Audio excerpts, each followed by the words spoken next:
Hello friends, हम कर रहे थे स्विस फेडरेशन। लास्ट सेशन में हमने स्विस फेडरेशन की फीचर्स की एंड आज हम करेंगे कोऑपरेटिव फेडरलिज्म ऑफ स्विट्जरलैंड। जो स्विस फेडरलिज्म है ये बहुत ही कोऑपरेटिव फेडरलिज्म है।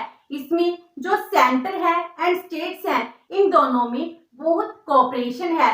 जो स्विस फेडरेशन है इसके रिगार्डिंग क्या कहा जाता है कि स्विट्जरलैंड का जो फेडरेशन है ये कहां से बिगन होता है। It begins with marriage of compromise and ends with the marriage of love. It means क्या है, जब इन्होंने फेडरेशन को स्टार्ट किया था तो ये फेडरेशन बाउंडिंग थी, किसी को एक्सेप्ट नहीं थी, लेकिन टाइम के साथ जैसे जैसे डेवलपमेंट करते गए तो इनके लिए ये फेडरेशन बहुत ही इंपॉर्टेंट एंड बहुत ही म्यूचुअल अंडरस्टैंडिंग का कॉन्सेप्ट बन गया।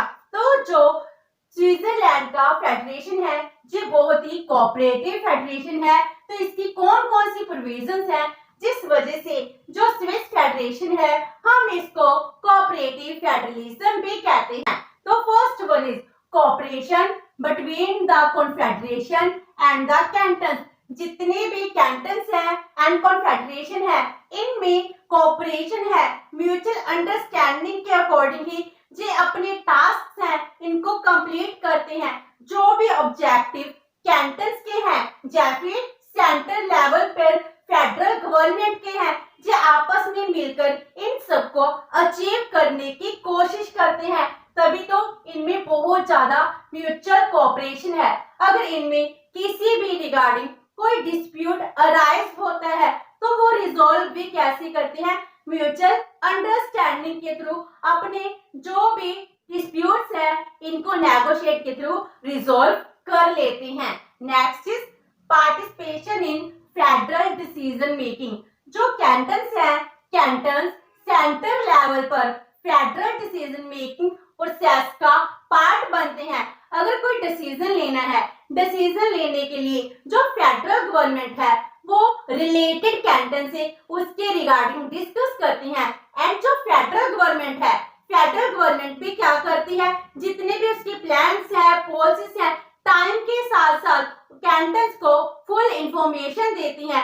अगर किसी कैंटन का इंटरेस्ट किसी डिसीजन में इन्वॉल्व है तो वो कंसर्न कैंटन से इसके रिगार्डिंग डिस्कस भी करते हैं। तो जो लेजिस्लेटिव प्रोसेस होती है, लॉ मेकिंग प्रोसेस है, इसमें कैंटन बहुत ही इंपॉर्टेंट रोल प्ले करते हैं। इसमें ओनली एंड ओनली फेडरल अपने डिसीजन नहीं लेते हैं। Next is inter cantonal treaties. जो ट्रीटीज हैं इंटर कैंटन भी हो सकती हैं, मींस कुछ कैंटन्स हैं उनके रीजनल ऑब्जेक्टिव्स हैं, इनको वो अचीव करना चाहते हैं तो वो म्यूचुअल अंडरस्टैंडिंग के अकॉर्डिंग इंटर कैंटनल ऑर्गेनाइजेशंस हैं, एसोसिएशंस हैं, वो फॉर्म कर सकते हैं। तो इंटर कैंटनल ट्रीटीज भी क्या करती हैं, कोऑपरेटिव फेडरेशन क्रिएट करती हैं। स्विट्जरलैंड का जो फेडरलिज्म है ये कोऑपरेटिव फेडरलिज्म है और इसमें जो कैंटन्स है, कैंटन के साथ जो फेडरल है, इन दोनों की एक दूसरे के लिए कुछ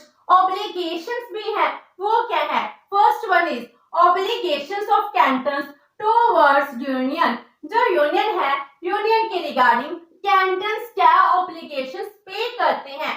तो जितने भी कैंटन्स हैं इन कैंटन्स को कोई भी राइट नहीं है कि वो स्विस यूनियन से सेसीड कर सके, मींस वो स्विस जो यूनियन है, कॉन्फेडरेशन है, फेडरेशन है, इससे अपनी मेंबरशिप विड्रॉ नहीं करा सकते हैं। तो ये भी कैंटन्स की ऑब्लिगेशन बन गई। देन सेकंड क्या है, cantons can not enter into any economic और political agreement with any government. किसी देश की गवर्नमेंट के साथ इकोनॉमिक एंड पॉलिटिकल मैटर में कोई भी एग्रीमेंट नहीं कर सकती है।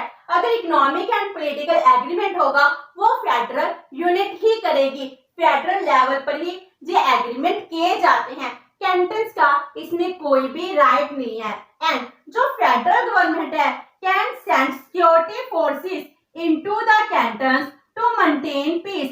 अगर कैंटन्स में पीस को मेंटेन करने के लिए जो फेडरल है वो आर्मी को सेंड भी करती है, तो कैंटन्स उसके लिए डिनाई नहीं कर सकते हैं। तो ये कैंटन्स की ऑब्लिगेशंस होगी, जिस वजह से जो कोऑपरेटिव फेडरलिज्म है वो अच्छे से वर्क कर रहा है। And now obligations of federal towards union, जो फेडरल लेवल पर गवर्नमेंट है इसकी भी कैंटन्स के रिगार्डिंग कुछ ऑब्लिगेशंस हैं।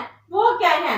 First one is give economic assistance to the cantons, जितने भी कैंटन्स हैं इनको इकोनॉमिक हेल्प देती है, ग्रांट्स देती है। कस्टम ड्यूटीज है उसका 20% दे रही है, अल्कोहल ड्यूटीज है इसका 50% देती है, क्राइसिस फंड है इसका 40% दे रही है। इस तरह जे फेडरल की ऑब्लिगेशन है कि टाइम पर कैंटन्स के जो फाइनेंशियल रिक्वायरमेंट्स हैं इनको मीट करने के लिए उनको ग्रांट्स देंगी, इकोनॉमिक हेल्प देंगी, इकोनॉमिक असिस्टेंस देंगी। तो इस तरह फेडरल की जो ऑब्लिगेशन बनेगी। Next is to protect the constitution of the cantons. Switzerland में जितने भी कैंटन्स हैं इनका अपना कॉन्स्टिट्यूशन है एंड फेडरल का अपना कॉन्स्टिट्यूशन है। तो फेडरल के डिसीजन कभी भी ऐसे नहीं हो सकते कि कैंटन्स के कॉन्स्टिट्यूशन को वो ओवर रूल कर दे। तो जो कैंटन्स के कॉन्स्टिट्यूशन है इसको प्रोटेक्ट करने की रिस्पॉन्सिबिलिटी किसकी है? फेडरल गवर्नमेंट की है। तो to protect the constitution of cantons जे फेडरल की ऑब्लिगेशन बनेगी। And next is to protect the rights and liberties of the citizens of the cantons from the government of cantons. अगर किसी कैंटन्स में जो उसकी गवर्नमेंट है सिटीजन्स के राइट्स एंड लिबर्टीज है इनको वायलेट करती है तो उसको प्रोटेक्ट करने की ड्यूटी किसकी है? फेडरल की है। तो फेडरल जितने भी कैंटन्स हैं उसमें रहने वाली पॉपुलेशन के राइट्स की, लिबर्टीज की प्रोटेक्शन करती है। इस तरह एक दूसरे के रिगार्डिंग इनकी ऑब्लिगेशंस भी हैं। ये ऑब्लिगेशंस क्या करती हैं? इनको कोऑपरेटिव फेडरलिज्म में कन्वर्ट कर देती हैं। तो अब हम करते हैं कि टाइम के साथ साथ जो स्विस फेडरेशन है इसकी टेंडेंसी सेंट्रलाइज होती जा रही है। वो कौन सी प्रोविजंस है? Centralize tendency of Swiss federation. Swiss federation है जो सेंट्रलाइज होता जा रहा है। इसका मीनिंग क्या हुआ? इसका मीनिंग है जो कैंटन्स है कैंटन्स के राइट कम होते जा रहे हैं और फेडरल के जो यूनियन है इसके राइट्स है इंक्रीज होते जा रहे हैं। तो टाइम के साथ साथ जो सेंटर है सेंटर को ज्यादा पावरफुल बनाया जा रहा है। जैसे अदर कंट्रीज में भी सेंटर पावरफुल है। इंडिया में हम बात करते हैं, इंडिया में भी जो सेंटर है वो स्टेट्स के कंपैरिजन ज्यादा पावरफुल है। तो जो आज के टाइम टेंडेंसी है वो सेंट्रलाइज टेंडेंसी बन चुकी है। ऐसी सेंट्रलाइज टेंडेंसी स्विट्जरलैंड में भी प्रिवेल कर रही है। तो इसके कौन कौन सी प्रोविजंस हैं जो ये शो करती है कि सेंट्रलाइज जो स्विस फेडरेशन है वो होता जा रहा है। First one is strong desire of national unity. तो पहला कि जो स्विट्जरलैंड है ये एक नेशनल यूनिटी को मेंटेन करना चाहता है। अगर नेशनल यूनिटी को मेंटेन करने की इसकी डिजायर है तो इसके लिए जो सेंटर है इसको बहुत सारी पावर्स देनी पड़ेंगी। सेंटर को पावरफुल बनाना पड़ेगा। आज के टाइम में जितने भी सेंटर स्ट्रॉन्ग है तभी तो वो अपने देश में नेशनल यूनिटी को मेंटेन कर पाती हैं। तो इसके लिए भी सेंटर को स्ट्रॉन्ग होना बहुत जरूरी है। जो स्विट्जरलैंड है इसमें डिफरेंट रेस के, रिलीजन के लोग रहते हैं, लेकिन डाइवर्सिफाइड होने के बाद भी ये एक नेशनल यूनिटी और लव के लिए जाने जाते हैं। इसीलिए तो जो स्विट्जरलैंड की सेंट्रल गवर्नमेंट है इसको स्ट्रॉन्ग बनाया जा रहा है। Number 2, economic and social change. Time के साथ साथ इकोनॉमिक एंड सोशल चेंजेस भी आने स्टार्ट हो गए। जो स्विट्जरलैंड की लैंड है ये बैरन लैंड है, ये माउंटेन से कवर है, इसमें ना ही नेचुरल रिसोर्सेज है। तो इनकी डेवलपमेंट के लिए इनको आपस में यूनाइट होकर दूसरी कंट्री के साथ नेगोशिएशन करनी है। स्विट्जरलैंड डेवलप कंट्री कहलाता है लेकिन इकोनॉमिक रिसोर्सेज की कमी है, इसीलिए इन्होंने अपने सेंटर को स्ट्रॉन्ग किया ताकि वो सभी एक मिलकर इकोनॉमिक प्रोग्रेस कर सके, इकोनॉमिक डेवलपमेंट कर सके। एंड सोशल सिक्योरिटी, आज के टाइम में हर एक कंट्री अपने सिटीजन्स को प्रोवाइड करा रही है, तो सोशल सिक्योरिटी देने के लिए सेंटर का स्ट्रॉन्ग होना बहुत जरूरी है, क्योंकि कैंटन्स के इनकम के रिसोर्सेज है वो बहुत कम है। इसीलिए सेंटर क्या करती है, स्मूथनेस क्रिएट करती है। इसीलिए जो भी इकोनॉमिक एंड सोशल चेंज हुए हैं, इसके लिए स्ट्रॉन्ग सेंटर का होना भी जरूरी था। Next is federal grant in aid. जो सेंटर है, सेंटर जितने भी कैंटन्स हैं इनको फाइनेंशियली सपोर्ट करती है। जो भी कैंटन्स की ऑब्लिगेशंस है इनको मीट करने के लिए फाइनेंशियल हेल्प की जरूरत है, लोन की जरूरत है, ग्रांट्स की जरूरत है। तो ये लोन्स जो सेंटर लेवल की गवर्नमेंट है ये ही प्रोवाइड कराती है। Next is Swift means of transportation and communication. Time के साथ साथ जैसे ट्रांसपोर्टेशन की मीन्स है वो क्विक एंड फास्ट बन चुके हैं, जिस वजह से सेंटर से किसी भी पार्ट में जाना इजी है। तो इस टाइम में सेंट्रलाइज्ड टेंडेंसी नेचुरल है, क्योंकि पहले जो हमारे ट्रांसपोर्टेशन के कम्युनिकेशन के मीन्स थे वो ज्यादा डेवलप नहीं थे, तो बहुत दूर के जो एरियाज हैं उनमें रूल करना मुश्किल हो जाता था। लॉ एंड ऑर्डर को मेंटेन करने के लिए कैंटन्स को पावर्स देनी पड़ती थी। लेकिन आज के टाइम में quick communication means and transportation की वजह से जो सेंटर है, सेंटर पूरे का पूरी टेरिटरी पे कंट्रोल कर सकती है।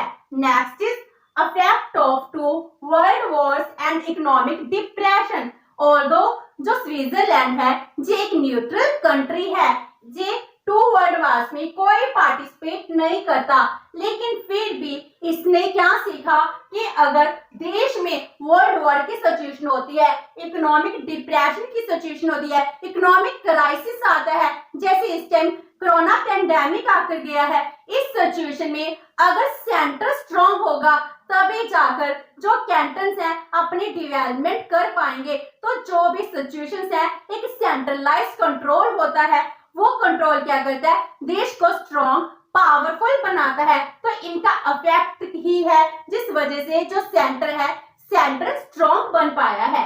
Next is federal control over army. जो फेडरल कंट्रोल है आर्मी का, ये कॉन्स्टिट्यूशन ऑफ 1874 में फेडरल को मिला है। जो 48 था, 48 के कॉन्स्टिट्यूशन में जो आर्मी थी, आर्मी पर कंट्रोल कैंटन्स का होता था, लेकिन 1874 के बाद जो आर्मी है इस पर सेंटर का कंट्रोल होने लगा, जिस वजह से एक नेशन एक आर्मी इस स्लोगन के थ्रू क्या किया गया, देश को सेंट्रलाइज किया गया। सेंट्रलाइज्ड टेंडेंसी जो स्विस फेडरेशन है इसमें आने लगी। Next is centre's right to levy direct taxes. जो डायरेक्ट टैक्सेस हैं ये भी लेवी करने का राइट सेंटर को मिल गया। ये राइट फर्स्ट वर्ल्ड वॉर के बाद सेंटर के पास आता है।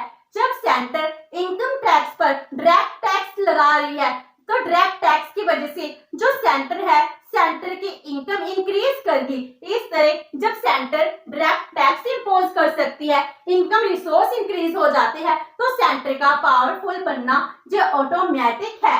Next is supremacy of federal laws.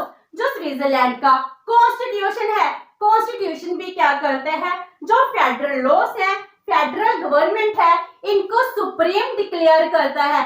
जो कॉन्स्टिट्यूशन है वो क्या कह रहा है कि जो कैंटन्स हैं, कैंटन्स को फेडरल लॉज की रिस्पेक्ट करनी चाहिए। मींस कैंटन्स को ऑर्डर दे रहा है कि जो फेडरल में लिखा है, जो फेडरल लॉज है, उनके अकॉर्डिंग ही सब कुछ किया जाना चाहिए। तो जो कॉन्स्टिट्यूशन है वो भी सेंटर को स्ट्रॉन्ग बना रहा है। Next is universal tendency towards centre. आज के टाइम में जितनी भी कंट्रीज हैं वो सेंटर को स्ट्रॉन्ग बना रही हैं। अगर सबसे पहले सेंट्रलाइज स्ट्रॉन्ग कंट्री देखते हैं, अमेरिका बनता है। अमेरिका भी क्या है, बहुत स्ट्रॉन्ग पावरफुल सेंटर के थ्रू काम कर रहा है, तो इसने बहुत ज्यादा डेवलपमेंट की। उसके बाद जितनी भी कंट्रीज थी वो भी अपने सेंटर को स्ट्रॉन्ग बनाती हैं। इंडिया है, इंडिया ने भी अपने सेंटर को ही स्ट्रॉन्ग बनाया है।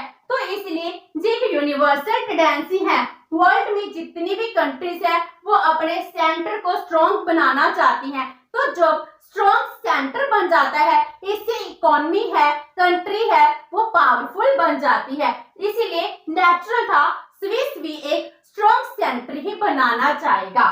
And last one is geographical situation of Switzerland, जो स्विट्जरलैंड है एक लैंडलॉक कंट्री है।